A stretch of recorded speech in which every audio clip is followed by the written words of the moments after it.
De réussir du premier coup. Une nouvelle donne maintenant et un nouveau mouvement de spéculation. Il y a un siècle et demi, c'était la ruée vers l'or en Californie. Aujourd'hui, c'est la ruée mondiale vers le diamant. Les prix s'envolent, portés par la demande chinoise ou indienne. On estime qu'il s'en vendra 2 fois plus d'ici à 2020, mais la production ne suit pas. Qui en profite? On verra ça dans un instant. D'abord, reportage Fanny Stenler, Frédéric Bonne avec nos bureaux à Moscou et à Bruxelles. Le diamant et ses dizaines de facettes. La plus brillante des pierres précieuses, un rêve pour beaucoup, le plus souvent inaccessible. Les diamants, si ça me fait rêver, bien sûr, c'est beau, c'est de l'art, c'est agréable à voir. Ça fait rêver surtout ma fille. Mais d'autres ne se contentent pas de rêver, ils achètent. La preuve, le marché est en pleine hausse.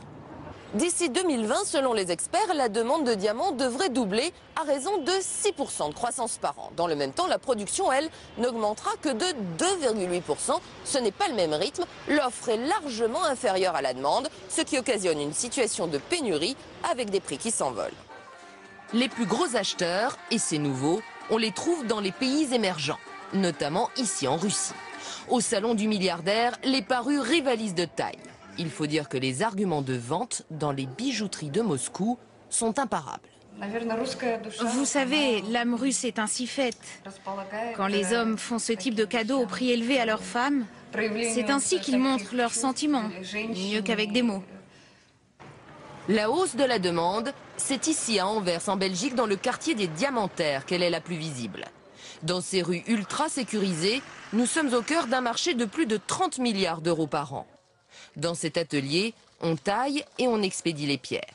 Des colis qui partent vers de nouveaux horizons très lointains. Maintenant, déjà, la Chine prend 16% du total. Avant c'était les États-Unis qui prenaient 50%, mais ils sont diminués à 40%, plus ou moins. Mais la Chine, ça va continuer. Il y a encore plein de gens qui veulent toujours des bagues avec des diamants. D'Anvers à la place Vendôme à Paris, ces nouveaux acheteurs se permettent toutes les folies, comme cette bague d'exception. Au cœur, une pierre de plus de 5 carats, soit 1 gramme, son prix de vente, 1 million d'euros.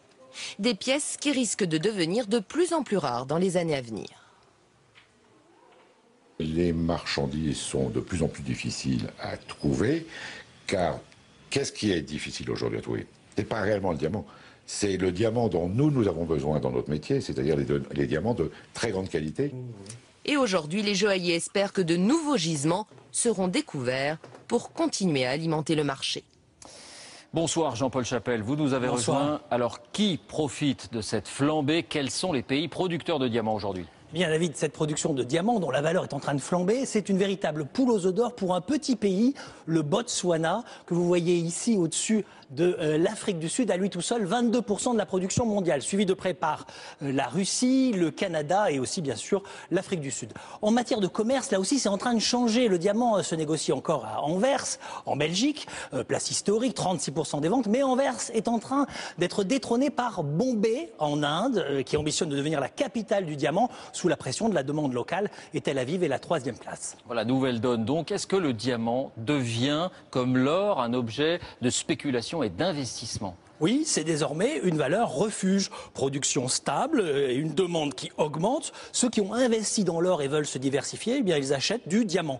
Depuis 2009, le cours explose. Il est passé de 100 à 175 $ le carat l'an dernier. Sur le long terme, et en période de crise, ça a toutes les raisons de continuer. Voilà, la folie du diamant. Merci Jean-Paul pour ces explications.